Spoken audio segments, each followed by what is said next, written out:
87ನೇ ಅಖಿಲ ಭಾರತ ಸಾಹಿತ್ಯ ಸಮ್ಮೇಳನ ಮಂಡ್ಯದಲ್ಲಿ ನಡೀತದೆ. ನಿಮ್ಮೆಲ್ಲರ ಆಶೆಯಂತೆ ವಿಭಿನ್ನ ರೀತಿಯಲ್ಲಿ ವಿಜೃಂಭಣೆಯಿಂದ ಮಾಡಬೇಕು, ಕನ್ನಡದ ಹಬ್ಬ ಆಚರಣೆ ಮಾಡಬೇಕು ಅನ್ನೋದೇ ನಮ್ಮ ಈ ಕ್ಷೇತ್ರದ ಶಾಸಕರು.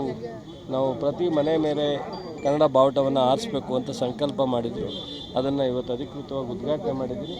ನಾನು ಎಲ್ರಿಗೂ ರಿಕ್ವೆಸ್ಟ್ ಮಾಡ್ತೀನಿ, ಎಷ್ಟು ಸಾಧ್ಯನೋ ಅಷ್ಟು ಬೇರೆ ತಾಲೂಕು ಕೇಂದ್ರದಲ್ಲೂ ಇದನ್ನು ಮಾಡಬೇಕು ಅಂತ ವಿನಂತಿ ಮಾಡ್ತೀನಿ.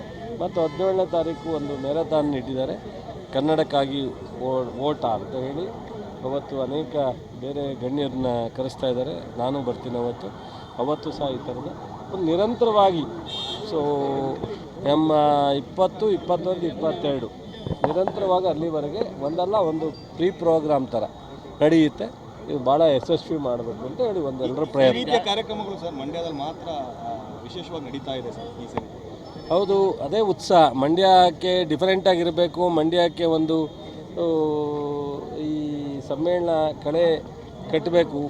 ಅದಕ್ಕೋಸ್ಕರ ಎಲ್ಲರ ಪ್ರಯತ್ನ ಒಗ್ಗಟ್ಟಾಗಿ. ಈಗ ಮೊನ್ನೆ ನೋಡಿದ್ರಿ ನೀವು, ಸಮಿತಿ ಸಭೆ ಪಕ್ಷಾತೀತವಾಗಿ ಎಲ್ಲ